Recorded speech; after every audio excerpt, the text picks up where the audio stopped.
Igbo socio-cultural organization Ohanaeze Ndigbo Worldwide Youth Wing has described the continued trial of Mazi Nnamdi Kanu, the leader of the proscribed Indigenous People of Biafra, by the Nigerian Government as a collective trial of the people of southeastern Nigeria. The organization made their assertion in a statement signed and made available to journalists in Awka on Tuesday by its National Publicity Secretary, Mazi at Adiele, while reacting to the jurisdiction of Kanu's alleged terrorism case when he reappeared before Justice Binta Yako of the Federal High Court, Abuja, for the resumed hearing of the IPOB leader's protracted case. He was gathered that despite Kanu's insistence that Justice Nyako has no jurisdiction over his case, the judge adjourned the matter indefinitely. Recall that Kanu was brought into Nigeria in June 2021 and has since been detained and tried for alleged terrorism. His trial was stalled after Justice Nyako recused herself from the case following an oral application by the defendant on 24 September 2024. Reacting further on Nnamdi Kanu's trial, the organization said, "As a people, we strongly feel that Justice Binta Nyako, by her actions and inactions, has deployed warped logic to obfuscate the irrefutable fact that Mazi Nnamdi Kanu is a full-blooded citizen of Nigeria and his rights are inalienable. We cannot fathom why she is deliberately persecuting Mazi Nnamdi Kanu when the facts are before the law, thereby deploying subterfuge, self-hatred, and destructive tendencies just to feed her ego. However, we are here to remind her that justice delayed is justice denied, and so we demand that Mazi Nnamdi Kanu is released without further delay and full compensation paid to him. Anything short of this will leave us in the belief that this is a collective trial of Ndigbo. Igbo youths are a peace-loving people, and Justice Binta Nyako must not take our quest for the rule of law as a sign of weakness. Let justice prevail," the statement concluded. I will start with you, Nze. What do you make of this position by Ohanaeze Ndigbo Youth Wing that the continued trial of Nnamdi Kanu is a collective trial of Ndigbo? What do you make of that statement? I think, thank you very much for that. You know, the issue of the trial of Mazi Nnamdi Kanu by Justice Binta Nyako, in fact, let me say by the federal government of Nigeria, to every rational man, to every sane man, we believe that it is a trial against the Igbos. You see, it is a collective trial against the Igbo race. And if you look at what Nnamdi stands for, you see that that is what virtually every Igbo man stands for. Because the question we need to ask is, who is this man? What is he doing? And what brought him into where he is today? You see that the Ohanaeze youths have simply painted a picture of who exactly the Igbos are. We are first peace-loving people. We are not violent in nature, though we are violent if we want to be violent. But we are peace-loving. Igbos, why I say we is because by my introduction, you know, I am Igbo. Nze o Nze. So, and there is no English word in my name. I intentionally removed it in my primary school, that I don't want anything to do with the people who don't recognize me as a person. So now I remove that and I stand for my people, for the Igbos. Why is Nnamdi Kanu still undergoing trial by a person? One, Nnamdi Kanu said that he does not have the confidence of Binta Nyako delivering right judgment, and has orally pleaded that Binta Nyako should recuse herself, which Binta Nyako accepted and recused herself. Now, when the file went back to the chief judge, say, brother, what do you people want to achieve? And the young man you are incarcerating since 2021 till now, this is 4 years. You are holding this young man severally. Some judges have acquitted this guy, released this guy, and federal government kept holding him. Why? See, the question we need to answer very clearly is, why is this man being held back? You see, it is the same persecution of the Igbo race in Nigeria, where all of us claim to be one. The same persecution is what is still happening in the life of Nnamdi Kanu. You see that Nnamdi Kanu is simply saying that I don't have anything, I didn't do anything wrong, and court has said he didn't do anything wrong, let him go. The manner in which you brought him to this country is wrong. Let him go. And they refused. And nobody is talking. Though, let me not say nobody is talking. People are talking, especially people from, I know that Afenifere has talked. Ohanaeze have been speaking. Some notable Igbo politicians have been speaking.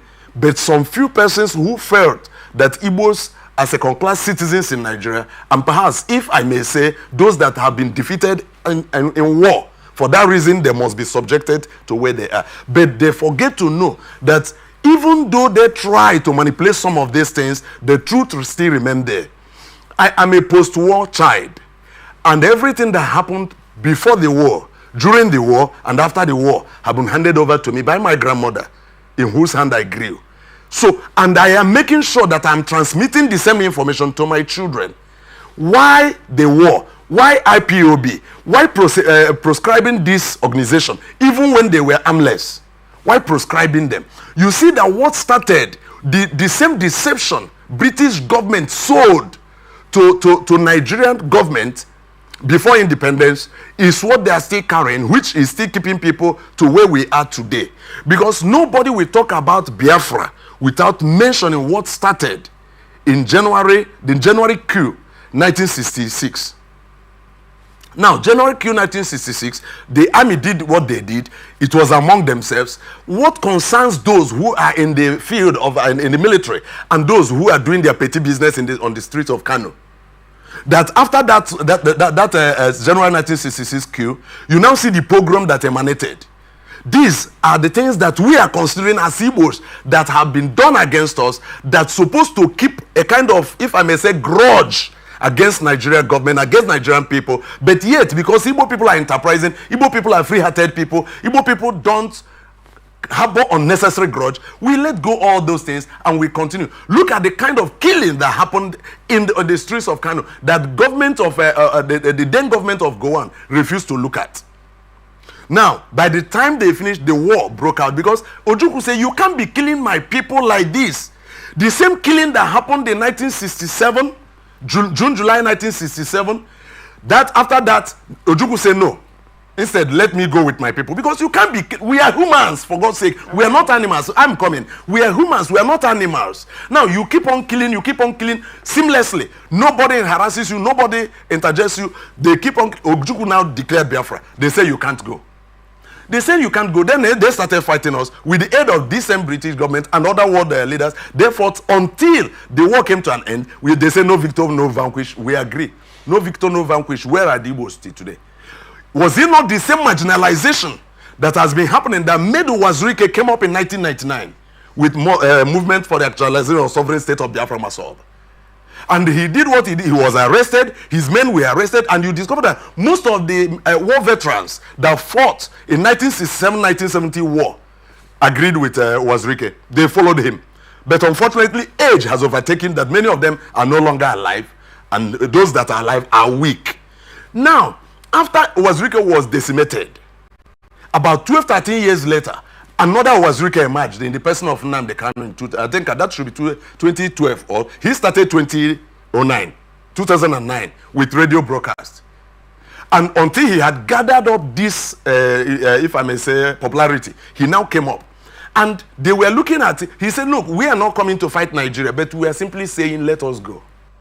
Operation Let My People Go. Now, if you don't want to retain us in Nigeria, and you don't want us to go, what do you want? While Nnamdi Kanu was doing this peaceful movement, if I may say herdsmen, let me not say whether Fulani or Hausa or Yoruba herdsmen, but herdsmen began to unleash mayhem on us. People, most of them came from outside Nigeria. They started killing people in the southeast. And they were killing people unabated. And people were like, what is happening? We are not carrying arms, and you are allowing people to come and kill us. Until, even while these things were happening, Nigerian government under Buhari did not proscribe these hardmen killers. Now the next thing, so that we don't. I know you have a lot to say. Yeah. I know you have a lot to say. We still get back to where you're. So let's not get ahead of ourselves. Okay. Chizzy is also here, and I'm interested to know what Chizzy has to say. Chizzy. You know, what Nze has done is just to bring a lot of issues that I'm sure outside the focus, outside the center of the question. Yes. And thank God he said he was not there, and some of us were there. So I think I will be talking practically. You know, but Some of them were there. I wouldn't want to dive into whether we are there or not. Yes, He's yes. talking from what they told him, and you know, telling is a perspective. I don't want to talk about why Biafra came or why it didn't come, because as a person, I don't believe in Biafra, and I will tell you why I don't believe in Biafra. But I want to say, why incarcerate Nnamdi Kanu, assuming that all he's saying is I want my people to go. The reason why I said I don't believe in Biafra as a person is, number one, I have always said that if you want to show me leadership, show me from what you have already. Like I would say that the prudent management of resources will show me, demonstrate to me that if they give you the entire resources, you can do that. I have not seen that show of management in the units and, you know, the states that the Igbos are leaders. I have not seen that.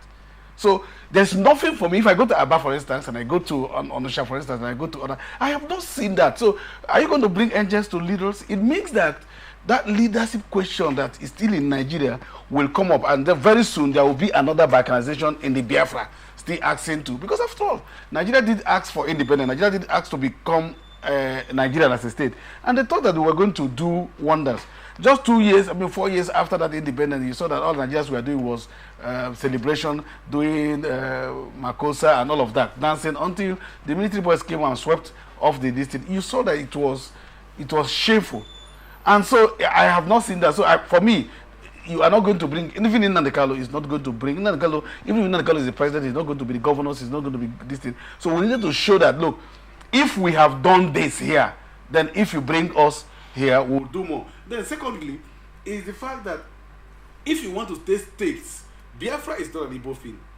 Just don't forget. That's why I said I'm not an Igbo, but Biafra is not an Igbo thing. So anybody can be Biafra. There are some persons in Akwa Ibom who are Biafra, who believes in the Biafran thing. There are people, after all, the word Biafra is not even coined by an Igbo person. It's an Akwa Ibom person. I can tell you that. He was not there, I was there. So in this whole thing, we have Biafras, we have those who believe in Biafras in all of the states, right? And so, but my this thing is that if you also need them, I'm bringing three perspectives here. If you also need them to join you, they should join you voluntarily. You shouldn't conscribe them. You shouldn't just say you are a Biafran state. You are Biafran state. You don't do that. It is you who will say, I heard, maybe it's a rumor, but I haven't actually, gone to, what would I say? I have not actually checked on that fact. Somebody said that the time came when Buhari said, okay, the Igbo should go. The five states of the Igbo can go for Biafra. And they said no. And someone will be wondering, why are you saying no? Even if you ask me now as an Ikwere person, that Ikwere should go as a nation, and I know that we have the capacity to do, there are countries in this world that the 5 nations of the Igbos are bigger than. In this world. And so they can be, if they wanted to be. And so my question is, don't conscribe others. And then that goes back to the federal government. If a people say we want to go, and you believe that it is not the generality of even the Igbos that wants to go as they claimed to go, you then organize a referendum. You organize a referendum and ask the people, because if you organize a referendum, I am sure that the man in Abia will not come to vote in my own referendum in my Ikwere, isn't it? And thus the man in Ikwere will not go to vote in Akwa Ibom. It is now left on us to then determine that through referendum. This whole thing of going through trials and the man is saying I want to go may be just something. And again, I watched that court section where he said they have transited from treasonable felony into terrorism, and I wonder how. And if you notice, Kanu, there are some persons who have taken laws into their hand. That cannot be.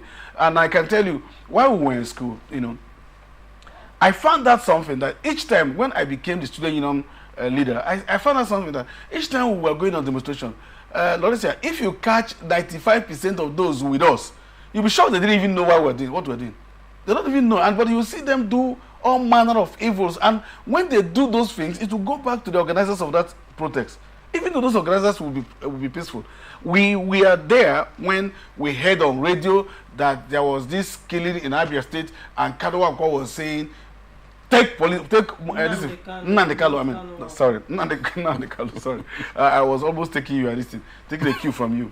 You know, and Nnamdi Kanu was saying, take this thing from the army, kill them if you want, do this if you want. It's on air. It's not like something he didn't say. You know, but sometimes you could also be pushed into doing that. And if you look at the letters of his words, even in his interviews, you will find out that he is saying, I'm a Nigerian. And so he's saying, I'm a Nigerian. He's not even a Biafra. He hasn't even said, I am not a Nigerian now. Only saying, give me Nigeria. So for me, give me Biafra. Give me Biafra. He's saying, give me Biafra. So I am yet in Nigeria, still in Nigeria until you give me Biafra, isn't it? That's the language. He hasn't said, it's not like the Ojukwu own, who has said, I have declared Biafra. He hasn't declared Biafra. He's saying, give me Biafra. That means that what he's saying is, organize a referendum. So for me, I would ask that the leadership of the country should organize a referendum within the states that they have conscribed. And some of us will be angry, not because we don't even like the idea, but some of us might be angry because we feel that you don't conscribe, but you need to ask us whether we wanted to go with you or not. And some of them might vote either here or there. Then if Ikoleman says we're going to vote with alongside that way, because there are other things that may, you know, he's talking about Kanu issues and all of that. Like I said, I don't want to react to all of those things. Some of us may also be angry on what happened around us here. So it's a whole lot of things. But for me, if you ask me that, asking to go is not in itself a crime. They are asking to go because they are not satisfied with leadership. I can tell you, that's why in my own I've always advocated for good governance. If you give a people governance, for instance, if a father in a compound, in a house, as soon as a father will begin to say, do you know I'm the father of this house, he has lost it. You don't need to say it before people recognize that you're father. I think that the difference between Nigeria and any part of the other part of the world is that, you see, if you catch an American, you won't ask, if you ask an American, where are you from? He'll say, I'm an American. You know, if you ask a Chinese, where are you from? He said the land, because that's what they call their own, the land. You know, ask many other persons, they will tell you where they are from. But if you ask a Nigerian, even in the US, where are you from? You say Ohafia, not even Igbo, not even, he will say all of that. Why? Because when a father fails, everybody will begin to look at the kitchen of the mother. That's what happens. But my question is, have they also fulfilled? Do I go to Aba and say clean place? Or do I go to Igbo State and see, if you go to Igbo State, in fact, if you are just going to, you know, Amechi did something for us from River State. After Omerelu, the boundary between then you know that you are going to slump. As if no government existed. The one that you have, what have you done with it? That's my problem. Right. Igbos are adventurous. That, in fact, I could say that they are Israelis of this place. They are very adventurous. If you saw what happened post-war, you will know that they should have been the poorest ethnic nationality in the world. But today, no. If you put an Igbo man here, he would just look at Nze, using money to pay the radio people. He has so much money. So all of that. And that is because of their blood. They have a way of making these things. So that's the problem. And you can't kill that. And I can tell you, like, if you bring up war today, the highest casualty will still be the Igbos. Because any capital in Nigeria today, if there's anybody, if there's any particular ethnic nationality who shouldn't even talk about leaving the Nigeria, should have been the Igbos. But what would they do? But I can tell the Igbos also that if it is the presidency, that people don't get power, they don't give power, you take power. Arrange yourself and take power, if that is it. But for this, Nigeria should give them an opportunity by referendum. No. All right, very well. You have said some things, and you also made reference to when you were talking about the Kanu killings, and you said you don't want to go into that and all of that. I mean, you cannot talk about the IPOB agitation, because that's what I would call it, the agitation. Yeah, sure. Without, to a large extent, talking about the past. What led to the agitation? What is the agitation about in the first instance? And on the other hand, what has been the actions of the federal government with regards to the agitations of the IPOB? So I want us to delve a bit into how one would say, has the federal government, if I may ask, has the federal government enabled this IPOB agitation in the first instance? Now, let's look at the actions of certain groups in Nigeria and what the federal government has done, and then do a comparative analysis of that with what the federal government is doing in the face of IPOB agitation. Now, I will start with Boko Haram in the first place. Boko Haram, in 2014, if I am not mistaken, I think 2014-2015 was proscribed. In fact, the International Terrorism Index said that Boko Haram was the deadliest terrorist organization, in the world. I think as at 2015. And then in 2016, between 2014 and 2015, Boko Haram was the deadliest terrorist organization in the world. And then between 2015 and 2016, Boko Haram was the second deadliest terrorist organization in the world. Now, we cannot forget what happened in 2015. That was with respect to Chibok girls. 276 students who were about to sit for SSCE were kidnapped. What did the government do? Last time I checked, the federal government negotiated with a terrorist organization. Let's look at Dapchi kidnap of over 100, I think about 110 girls were kidnapped from a secondary school in Dapchi in the northeast. What did the government do? Though those girls were returned, but for one girl that says she will not convert to Islam. Do we talk about the Koboshe massacre in the northeast? How many people were killed in that massacre? Now, in between, I think, was it 2016 or 2017, there was a time that for 3 weeks straight, Boko Haram held a state captive and wiped out 16 villages. It's on record. People can check this out. It's on record. Wiped out 16 villages. That's on record. Now, between 2015 and 2019, it was on record in the International Terrorism Index that Boko Haram had killed approximately 15,600 people in Nigeria.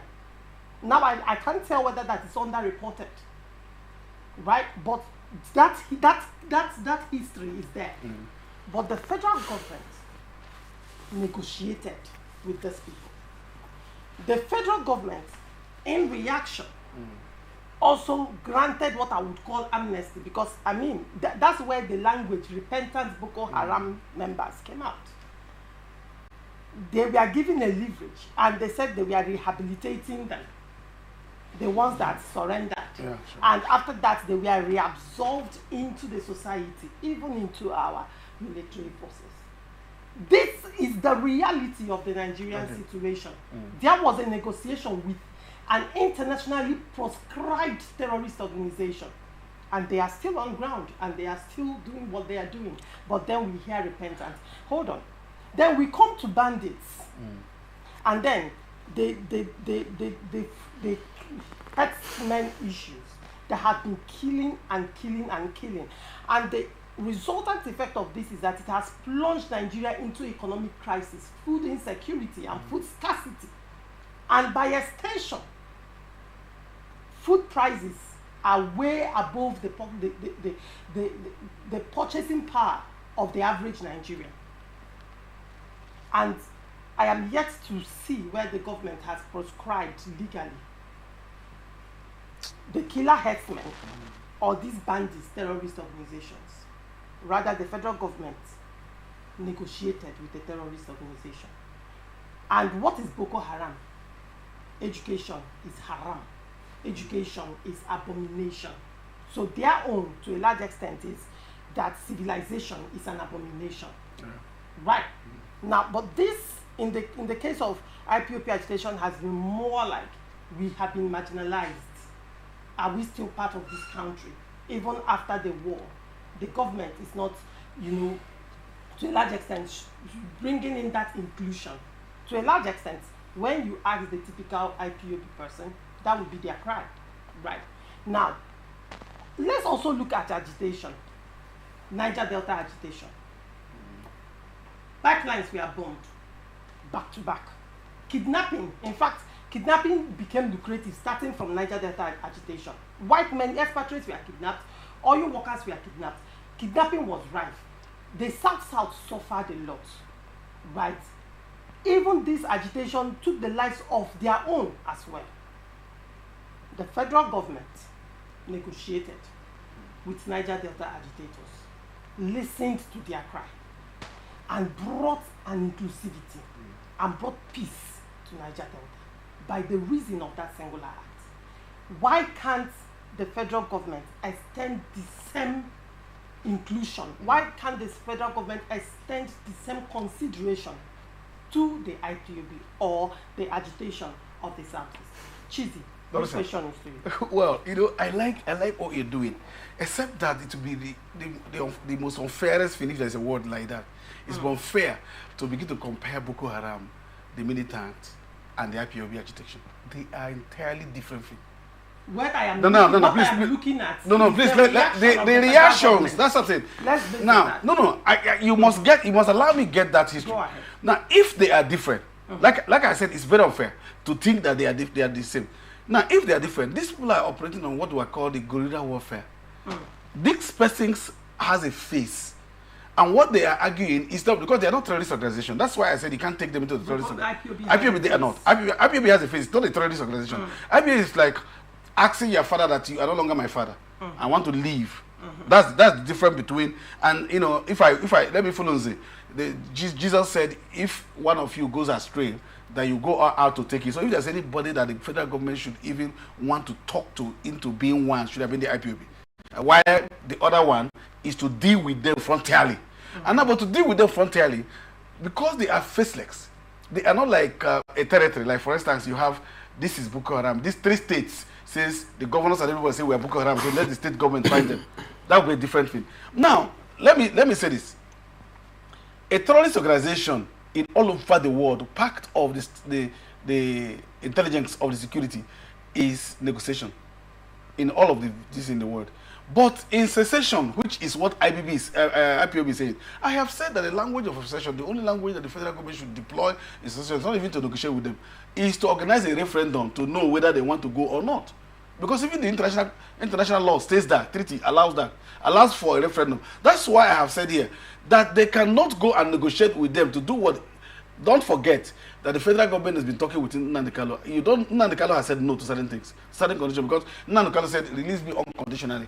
You think that even Nnamdi Kanu wanted to break this thing, that the federal government would not have come to say, even if he wanted amnesty. But why are you giving them amnesty? Are they militants? Why are you giving them amnesty? What are they doing? The only thing they demand is a referendum. And that is what the Treasury Treaty has accepted. That's what I advocate. I will not ask the federal government to go and negotiate with them. Negotiate with them on how. If you cannot politically bring them to one, you show them leadership, you show them governance, you show that things can come on board. If you show people, like I've said. If in your statement of showing leadership, showing governance, showing them that they can be brought on board, is that not addressing the root of the agitation? Addressing developmental issues. What is the agitation of the IPOB? They are saying they are marginalized. Now, when you say the federal government should show leadership, show inclusion, to a large extent, isn't that addressing their agitation? That is addressing the agitation. When that agitation is being addressed, yes, to a large extent, has federal government not negotiated peace between federal government and the IPOB? No. What I mean, negotiation, I say, is not in the likeness of amnesty. That's what I'm saying, not in the amnesty. But in negotiation, like, what is negotiation? I've said a referendum is also a negotiation. Whether you like it or yes, because they are bringing in the administrative skill into it, intelligence. I have also said that doing that to show that these people are included.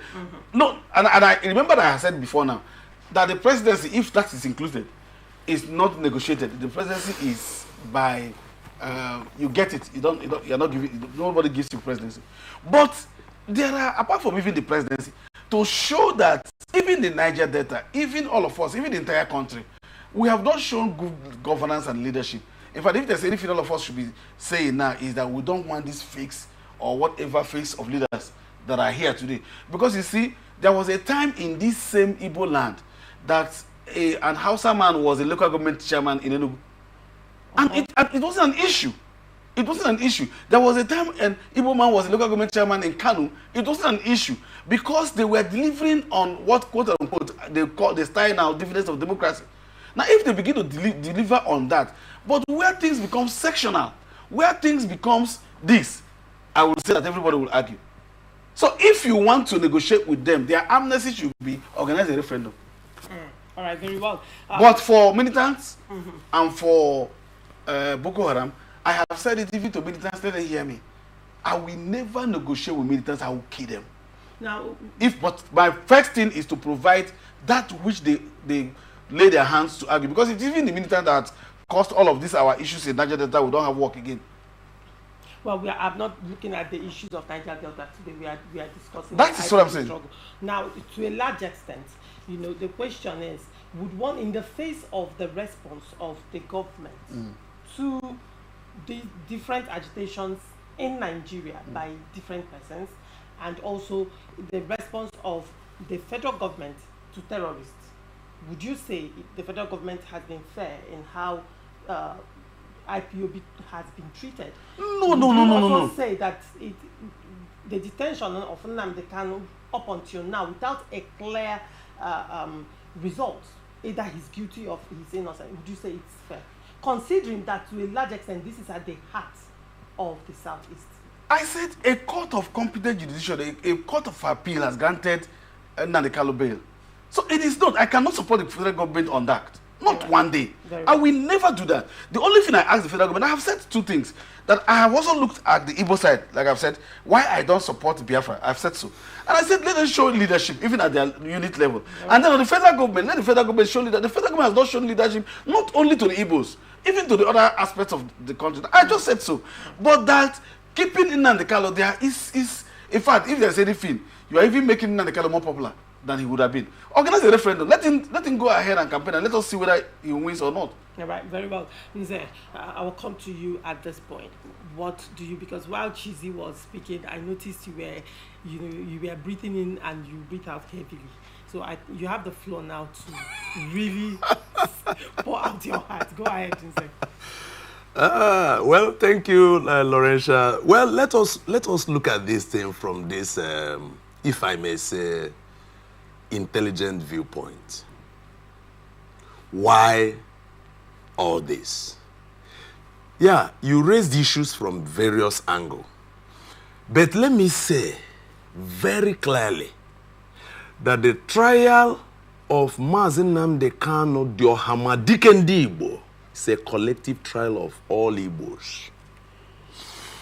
Nigerian government today is trying the Igbos. And let me say, the cause of the originating cause, the root cause of emergence of Biafra in its first place was Nigeria's failure to address an issue.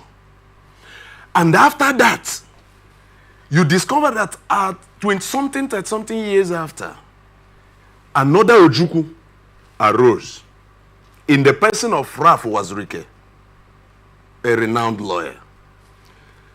When Ralph was calmed, so to speak, another Ojukwu arose in the person of Nnamdi Kanu, who is, if I may say, a pin in the eyes of Nigeria today. Because I know that Nigeria government is terrified by the emergence of this young man. Why would you say that? I am saying that is why you see what is happening. It's a sovereign nation. I say Nigerian government is terrified to their marrow by the emergence of this one single Igbo man. And look at, let me just clarify this issue. The Nnamdi Kanu you see today has over 10,000 Nnamdi Kanu remaining. The Igbos have over 10,000 Nnamdi Kanu that are still resting. Some are still in their kindergarten. The same person. Because you see the approach that Ikemba Nnewi took. The same approach Nnamdi Kanu is coming, though in a well-civilized manner. But the question we are asking ourselves, why is Igbo case different in Nigeria, where they claim we are all one Nigeria? Look at the marginalization. Look at the persecution. You just pointed issues here. You mentioned Boko Haram. You mentioned bandits. You mentioned killer squad, Fulani killer squad. Not Fulani. Do you know why do you know why I'm saying Fulani? Hold on, we need to clarify that. Okay. That's an ethnicity. It wouldn't be fair. But can you allow me to paint a picture that I know? Wait, no. On my Even what I know on my show, it's very important that this is a very sensitive conversation. You can say the herdsmen. Let me not Fulani. Please. See, okay, important. See, you want me to go this way, but let me obey you. But if someone killed my brother and I saw it, I think I know that person. And it will be very wrong for the law court or any media organization to tell me not to mention the man that killed my brother. In my village, we lost gallant men. Peacefully. Not men who went to fight, but men who went to the aboriginal farmland to go and cultivate what they will feed on. They were killed, butchered, and dumped and covered with leaves to decay, just like that, by same people who left their own town and travel miles into my place to graze their animal, making our lives less worth than life of an animal. And look, there is a high level of provocation in Nigeria, but thank God that just as Chikadele said, Igbos are peace-loving people. But if Nigerian people continue to take this peace for granted, maybe by the time our generation might have gone, someday generation that will rise, that will say we can't take it anymore. Now look at why these guys were proscribed. IPOB was proscribed by Buhari government. Nobody proscribed the killer herdsmen that were killing unabated. Nobody did that. And you proscribe people who were only going out with their banners and placards. You proscribe them terrorists. Is it not wickedness? Now, you have just mentioned how Boko Haram have been dealing with lives, and Nigerian government is still negotiating with them till today. Bello Turji had terrorized the northern states for a long time. What military is coming to tell us his story. Now, look at how this matter came up. There were 3 men that were arrested within the same period. Not the same time, but the same period of time that Nnamdi Kanu was arrested. Nnamdi Kanu was arrested. Ndigbo was arrested as a secessionist too. And President of Miyetti Allah was also arrested because I saw in a video where he was training his own militia. Now, it was thank God for social media, thank God for technology. Everybody saw it in Nigeria. But do you know that this man was walking about freely until Nigerians began to cry? When we raised our shout, just as we are doing now he was arrested. Ask me where he is today. Ask me whether that man is in jail or is still in court. He has been released and he's gone. Somebody who was training killers. Now look at Ndigbo. Who does not know the activities of Ndigbo in the southwest? Is it not similar to the activities of Nnamdi Kanu in the southeast? And yet Ndigbo was arrested and at some point brought into Nigeria from Benin Republic. And whichever way, they finished with Ndigbo. Ndigbo is walking free today, traveling all over the world, still carrying out the same agenda. But Nnamdi Kanu, you heard him because he's an Igbo man. Look, this is highly provocative anyway. But we are not saying we should go ahead, maybe to begin to fight Nigeria today. What is AGF interest in Nnamdi Kanu? What is Justice Binta Nyako's interest in Nnamdi Kanu? Everything is very clear. But I thank God because when we begin to manipulate things, there is an extent to which the power of man will cease. What Nnamdi Kanu did in the court is a show to the whole world how Nigeria judicial system has been balkanized. Nnamdi Kanu now had to start. Somebody who is not a lawyer is now educating lawyers and SANS in Nigeria. It is a shame. I had expected the SANS, all the senior advocates of Nigeria, to gather together and begin to pray God to forgive them. Because somebody who is not a lawyer is now teaching them law. So-called senior advocates of Nigeria, both of Igbo extraction, Yoruba extraction, Hausa extraction, any tribe, they're supposed to gather and call a kind of, if I may call it a solemn assembly where they go into fasting and prayer that they have failed Nigerians. Then look at judges. Now Nnamdi Kanu is telling Justice Binta Nyako, Madam, you have no right according to the law. This is a gazetted law of this country called Nigeria. And you are sitting in judgment against the law of your country that you are upholding, complicating issues. And the question is simply because he is an Igbo man. In fact, I will never address Nnamdi Kanu's case as Nnamdi Kanu's case. I will address it as Igbo case. The trial that is still pending in that court is the trial of Igbo nation. And I call on the governors of Igbo states, I call on the serving senators of Igbo state, I call on the serving rep members of Igbo state, every political office holder, every military man of Igbo extraction, every policeman, every Igbo person, both in business, should consider that we are in court with federal government of Nigeria. And what is our offense? We've said we are being maltreated. We are being cheated. We are being reduced to second class in the same country where we claim we are indigenous. For that reason, if you cannot bring us into the mainstream of things, let us go. Now, no secession. In fact, agitation is not a criminal offense all over the world. Agitation is not a criminal offense. But they have criminalized agitation in Nigeria only on Igbo people. When it, look, you just mentioned the case of Niger Delta, when the militants came up. You know, it started in 1999, after, 1998, 1999. Now, that agitation came. At some point, a president of Nigeria called these people, say, please, what is your problem? And they explained. And the problem was addressed. Everything militancy went down. But you see, in that struggle, there were men who came out to struggle for the reality. And there were men who infiltrated that struggle to perpetrate crime. This everybody must know. You see that even while the amnesty was, while Niger Delta struggle was brought down and an amnesty was given, there were people who were collecting amnesty money, the stipends, and were still carrying out crime. We know. Now, you come to Southeast. Anybody who says that IPOB struggle is terrorism, that person is a liar. He's lying to himself. He has been deceived, and he stands to be deceived further. Just 1 minute before you come up. I know you have more questions, but let me say this.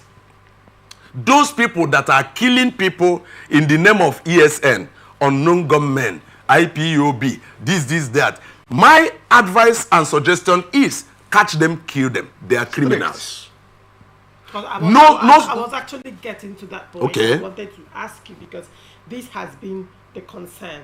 You're right. Now, a lot of persons are saying that there have been infiltration into the IPOB quarters. Now, we have the ESN, we have Ibubago, we have Omoma, we have a lot of persons.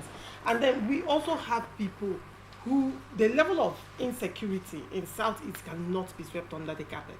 It cannot. And a lot of these killings have been, to a large extent, attached to IPOB. And that could give federal government the leverage to say there is insecurity in the Southeast, and IPOB is the cause of this insecurity. Let me. Right. No, okay. So hold on before I get to you, Chizzy. Nze, I want you to address this particular one because I want Chizzy to talk about it again. So what do you make of the insecurity in Southeast and the fact that IPOB has been tagged to the insecurity in Southeast? Are you saying that IPOB is not responsible for the insecurity in Southeast? I will say categorically that Nigerian government is 100% responsible for the insecurity in the Southeast. That's How? An allegation. It is up to you. Why do you say that? Do you know why I'm saying that? That's where you wouldn't have said that I'm alleging, because I said federal government of Nigeria is 100% responsible. These are men who started without shooting. Instead of you to engage them on a round table discussion, you face them with guns. You started killing them. They never for once retaliated until the headsmen, federal government, by their Nigeria, their military and all police and other, we are killing the people from this angle, those who will come out to protest. Because I will say for the truth, federal government operatives never went to people's houses to kill. Rather, they will kill those they meet on the street who are protesting aimlessly. Now, headsmen will be going to farms and entering villages, slaughtering people. Now, if we cannot fight against constituted military authority, what about these ones who have civilians like us? Should we also fold our hands like this and they will be killing us? That was what brought about ESN, Eastern Security Network. And I will tell you that these men did excellently well by repelling these people back. I may not tell you details beyond this, but there are more to what we know that happened that we are keeping to ourselves. Now, this ESN began to, before you know it, some misgrunted, permit me to use the word disgruntled politicians. Disgruntled politicians within the Igbo circle began to launch for Ebubago, to use Ebubago to fight ESN. What was the problem of ESN? That ESN will say, if these herdsmen will enter, we will see them, and instead of allowing them to bring the war to our doorstep, we'll go and meet them in the front and fight with them and repel them. Now, these misgruntled politicians formed the Ebubago, and their Ebubago began to, now, if they see ESN, they will kill. Now, somebody who is coming to kill you, you will also kill. Before we know it, criminals infiltrated the same group. We kept on shouting, even as I'm shouting now. Federal government, don't allow this thing to escalate. Don't allow this thing to escalate. Release this young. At some point, Nnamdi Kanu said that if I come out today, within 24 hours, Southeast will settle. Why? Because he knows that those who are agitating, those who are feeling bad, those who are going out to shout, is shouting because of him. He can come out and tell them, men, I am out. Let me discuss with federal government and things will be settled. But federal government never allowed that. Why they were discussing with Boko Haram, negotiating with bandits, negotiating with militants, when it comes to Southeast, there had never been negotiation. I had when Chizi said that they have negotiated with Nnamdi Kanu. The question I want to ask you is where? Who and who was in that room, negotiating room? No negotiation. You don't want to negotiate with Southeast. Look, they kept on holding Nnamdi Kanu until it seemed as if the power of the IPOB will come down. And another one rose from somewhere in Finland. All right. Haba, let federal government treat this matter as the way they're treating others. All right, very well, Lindsay. Chizi, Yes. you wanted to say something. I just wanted to correct a misconception. All right, go ahead. Right? You know, there's a way you put up an argument with all of the energy that you're bringing up. It looks like even the IPOB grew into being militant. That's what you're saying. But I can tell you that up till as I talk with you, the IPOB is not militant. Like I've said that when we were in the university, I said each time we were going out for demonstration, there are persons who take advantage of. It's very important that we see what is on the headline, Chizi. Sorry, it says this is a news headline in the past where the presidency said Killer herdsmen are not terrorists. Yes. Yes. This was during the administration of Muhammad Buhari. Yes, I'm not saying that. Like, you remember when I was saying something, I said, don't compare IPOB with herdsmen. Don't compare IPOB with the Boko Haram. I did say that because they are not terrorist organization. They are not even militant by nature. They're only negotiating within the civil right. If you look at even the language of Kanu, and so if you begin to say that Nnamdi Kanu, if you begin to look at what Nnamdi Kanu is saying, you will understand that the guy is being civil in his approach to certain things. But when you begin to say, when the federal government refused to do this, and then they grew, it looks like IPOB became militant and then began to kill. Please let me say, I listen to you. It looks like they begin to kill. But if you say, for instance, there are people who are taking advantage. In his open speech, I'm talking about this second phase, yes. He did say something that those dissidents who are taking advantage of this thing should be killed. He said so. Even that's our language. I told you that I don't support, negotiating with terrorists at all. But I can tell you that let the federal government do what they're supposed to do as regards the IPOB. I'm not talking about the NSN or Ebubago or whatever. For me, those people can deal with them. But on this person, so that first you remove that thing that gives them excuse to come under to take advantage of the situation. That if you just leave out that, and what is it that they negotiate? What is the negotiation they're looking at? What is the agitation? What's the agitation? The agitation is that we are marginalized, right? And to tell them that the fact that this is 1, 2, 3 we can do that shows that you are not marginalized. And then I also will tell you that they also should show the capacity that they can lead themselves, assuming they have even given their distance. But right now, I said they should organize a referendum. That referendum will tell us whether you want to go or not. That is outside the marginalization. But the referendum will say these people are ready, so that any other thing that you do could be termed as terrorism. If you just remove that. But if you don't do that as federal government, you allow people who do not even know Nnamdi Kanu to take advantage of the situation. You allow people, I can tell you that people are taking advantage of the situation. Imagine for instance, imagine part of the strategy that was, I think that's very erroneous. They said every Monday there is a stay at home order, you know, by the same people. And I asked the question, whom are you dealing with? Which economy are you dealing with? Oh, no, don't write WAEC. Whom are you dealing with? Don't be part of the external exams. Whom are you dealing with? The Southeast. At a time in 2 years, Southeast didn't write WAEC. You are even marginalizing yourself by doing all of that, killing innocent people, killing people who were supposed to support and even lead the Southeast in case anything happened. All I'm saying is that federal government, give them the referendum. All the states they have conscribed, bring referendum and let them do. And if you do that, I will now know whether they will vote for or against the referendum. And if they lose it in their own place, because the referendum will count from your unit, isn't it? If we lose it from your unit, you know that in your unit you are even not supporting it. It's not just support by shouting. So I think that the IPOB is not a terrorist organization. It doesn't matter what anybody thinks, especially being led by Kanu, by Nnamdi Kanu. I don't know any other one. Has been led by Nnamdi Kanu. Like you mentioned, this other man from the Yoruba, what's his name? Sunday who they left. And I asked, why? I said there are negotiations that are not open. Let me tell you, a security thing, there are negotiations done. When a man that Nnamdi Kanu is still there today, means that Nnamdi Kanu has integrity, knows what he's fighting.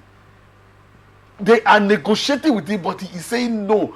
Do it unconditionally. Do this. But for these other persons, they will take whatever they wanted to take and then go down. You won't understand it. It's a different ballgame. These are not negotiations that they will come and say like militant, okay, we're going to talk to militant, because he's not a militant. The negotiation is like what happened to Nelson Mandela, what happened to Awolowo. Nelson Mandela, they were asked, okay, break down this thing and leave the other one. They said no, then he stayed. The same way with Nnamdi Kanu. These other persons may have compromised what they say they were fighting. See, in such things, you could say, guy, if you go out, okay, just be saying don't. And then the guy could just be going around. He has made his money, if negotiation includes money. But Nnamdi Kanu has not allowed that. So I think I give him kudos. It's mean that I don't support Biafra.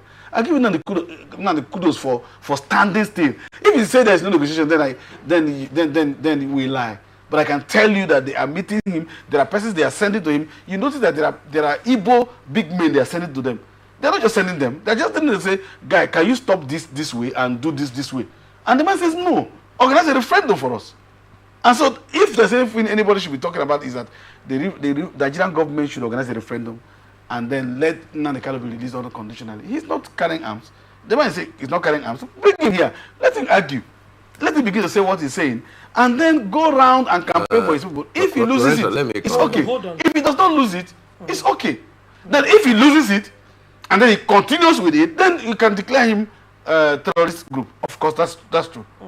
Now, still talking about the federal government's approach to the issue of Nnamdi Kanu and the IPOB agitation.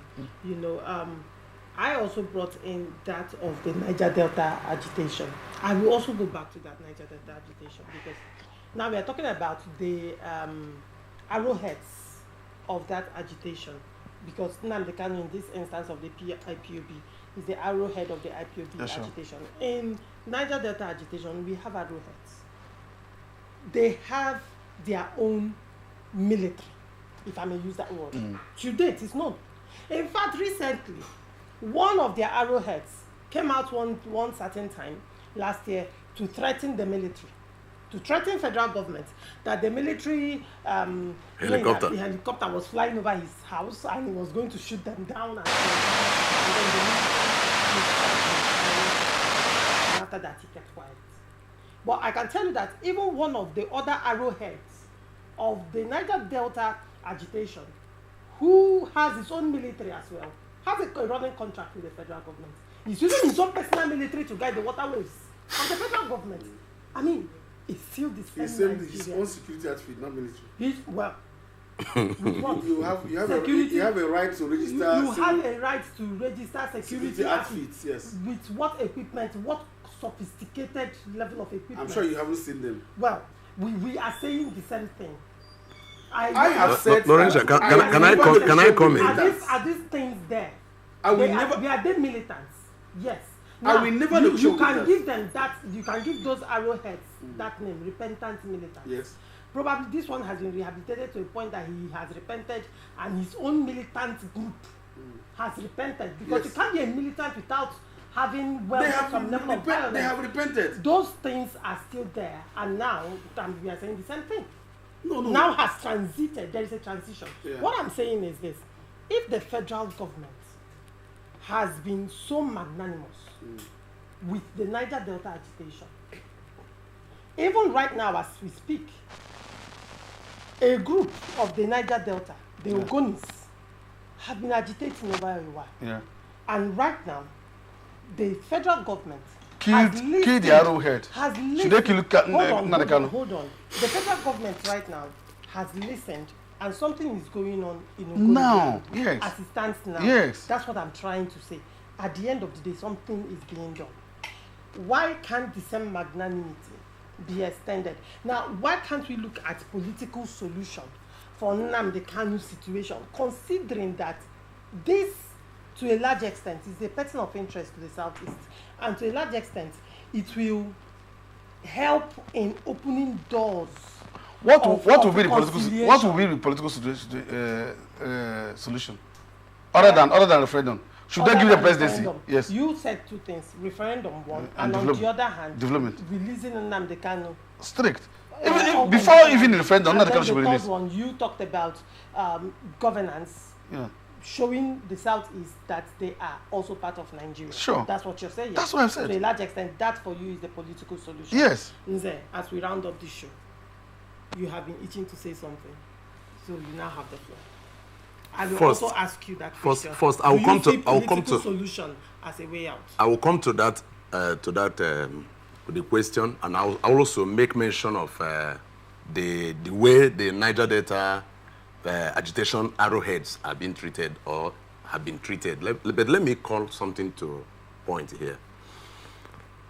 In the issue of sit at home in the Southeast, okay, what is it?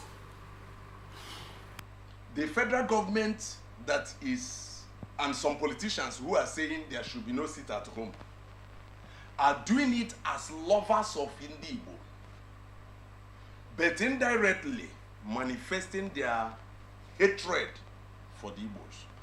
What brought about sit at home? You said it is crippling the economic activities in the Southeast, blah, blah, blah, blah, blah. How? This sit at home was initiated by Ralph Wazirike in 2002 because of this marginalization. So on a certain time, the entire Masop declared that all Igbos will sit at home as a protest to the federal government. Somebody said, I will not eat because of what you are doing to me. He's punishing himself. He's abstaining from food because of what you are doing to him.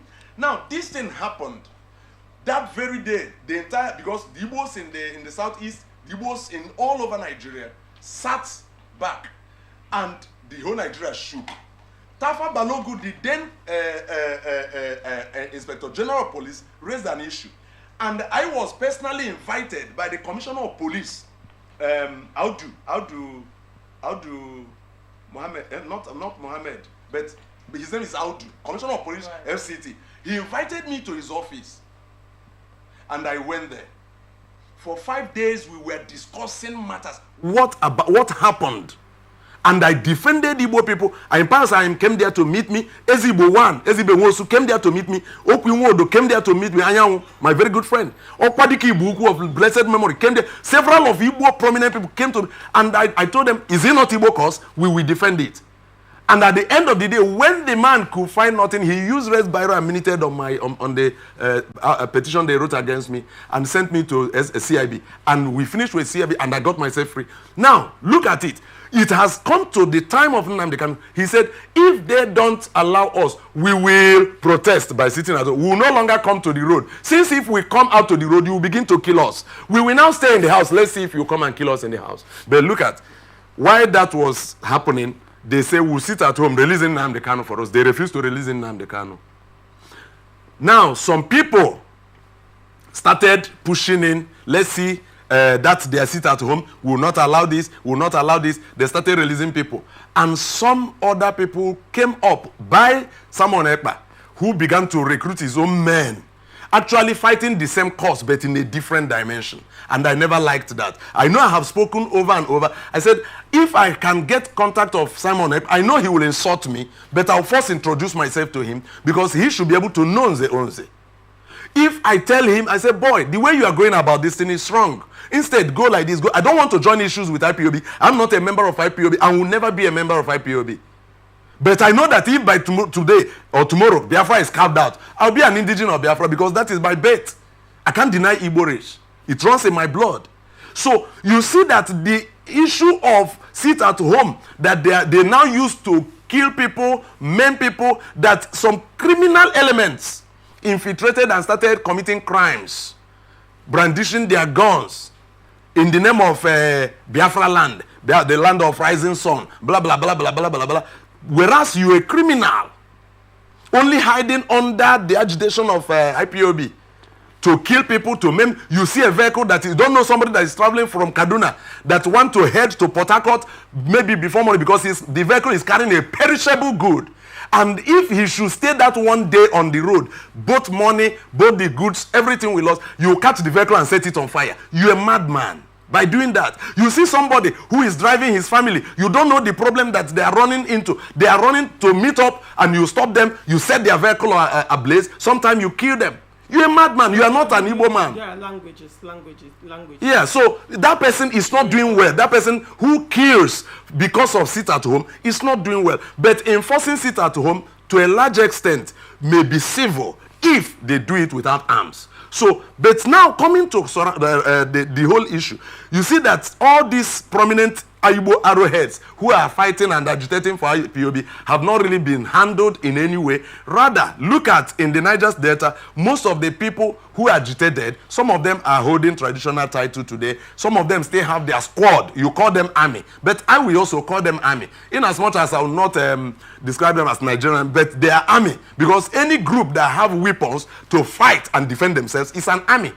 So now they have their own army, and the federal government know about it.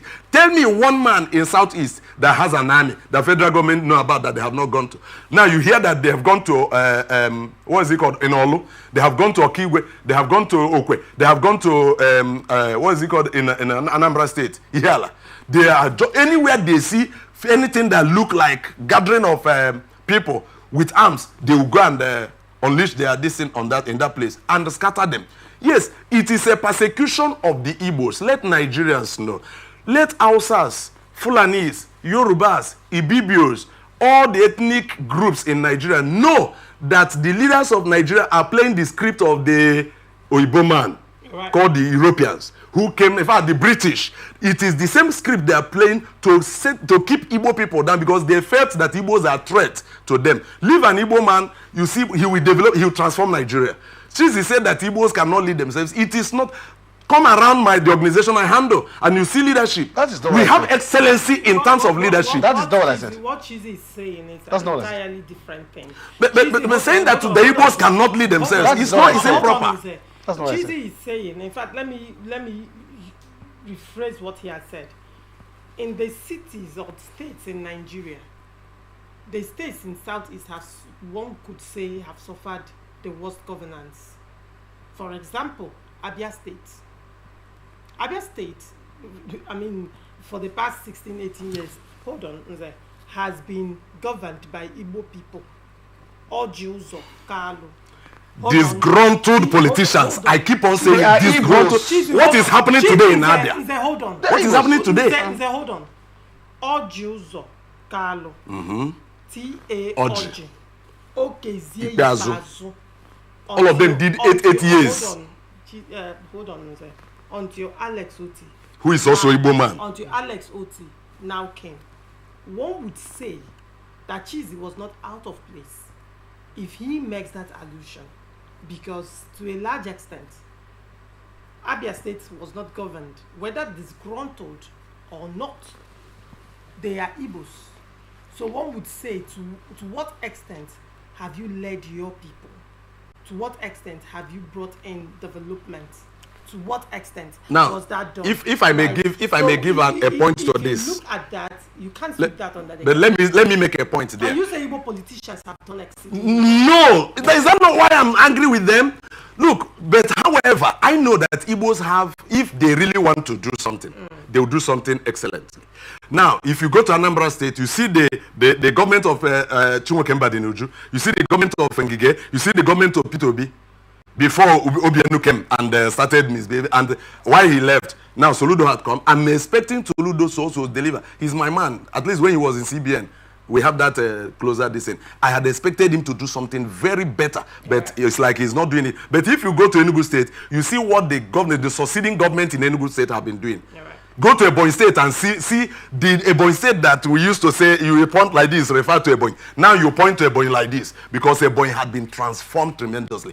In fact, River State cannot match Ebonyi when it comes to development.